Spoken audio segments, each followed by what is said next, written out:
Hey, сәлем дуслар, барыгызга да аннан-моннан рубрикасының 8-нче чыгарылышы, димәк, кызыклы яңалыклар белән танышыр вакыт. Сезнең белән мин Ильяс Габидуллин. Әйдәгез, башлыйбыз.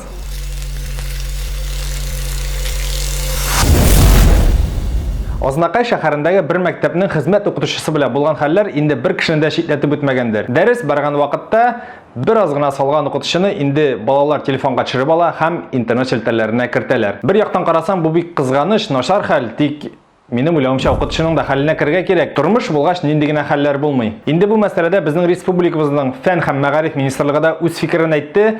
Инде минем уйлавымча, әгәр дә укытучыны кире мәктәпкә эшкә алсалар, бу бик яхшы булыр иде. Чөнки әлеге укытучы турында мәктәп коллективы, аның укучыларының әти-әниләре барсы да бик яхшы гына фикердә. Инде әлеге мәсьәлә уңай якка чишелер дигән теләк белән рубрикабызны башлап җибәрәбез.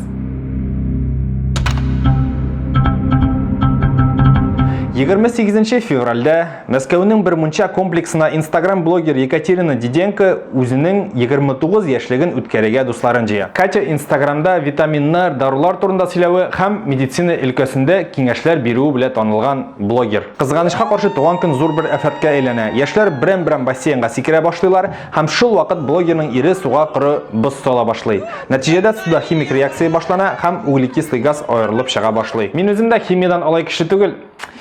Тырышып укымаганмын, тик Екатерина югары белемле фармацевт буларак булай эшләргә ярамаганлыгын белергә тиеш булгандыр дип уйлыйм. Әлеге реакция нәтиҗәсендә 2 кеше шунда ук һәлак була. Шулай ук блогерның ире Валентинны да врачлар коткарып кала алмыйлар. Әлеге хәлдән соң берничә көн үтүгә блогер Екатерина Диденко пусть говорят тапшыруында катнаша һәм әлеге кичтә ниләр булганын бәйнә сөйләп бирә. Төрле чыганакларга ышансак, әлеге тапшыруда катнашсын өчен аңа 1,5 миллион алып 2 миллионга кадәр акча түләгәннәр. Казанда 2020 елда 9 балалар бакчасы һәм 3 мәктәп төзеләчәк. Кирәк, мат капитал быел үз нәтиҗәләрен күрсәтергә тиеш. 2019 елда Казанда 30 социаль объект төзелгән. Шул исәптән 2560 урынга исәпләнгән 12 балалар бакчасы һәм 2725 урынга исәпләнгән 2 мәктәп. Чираттагы яңалык спорт яратучыларны, аеруча да спортның футбол төрен яратучыларны сөендергәндер. Россия беренче тапкыр УЕФА Суперкубогы матчын кабул итәчәк. Ул 2023 елда безнең Казан шәһәрендә уза. Тагын бөтен юлны ябып бетерәләр. Урамга чыгып булмаячак дип зарланырга ашыкмагыз дуслар. Уен бары тик бер генә көн булачак. Һәм инде финалда Ливерпуль белән Реал Мадрид шашса, билет алып үзендә барам әле. Акча җитсә. Мин нишләптер фил баласын тугаштында лап-лап басып йөреп китә дип уйлый идем. Фил бит инде ул. Юк икән, фил баласы да нәкъ безнең кебек үк, безнең абзардагы бозау кебек үк беренче адымнарын мәтәлә кадала ясый икән. Шанмасагыз, үзегез карагыз.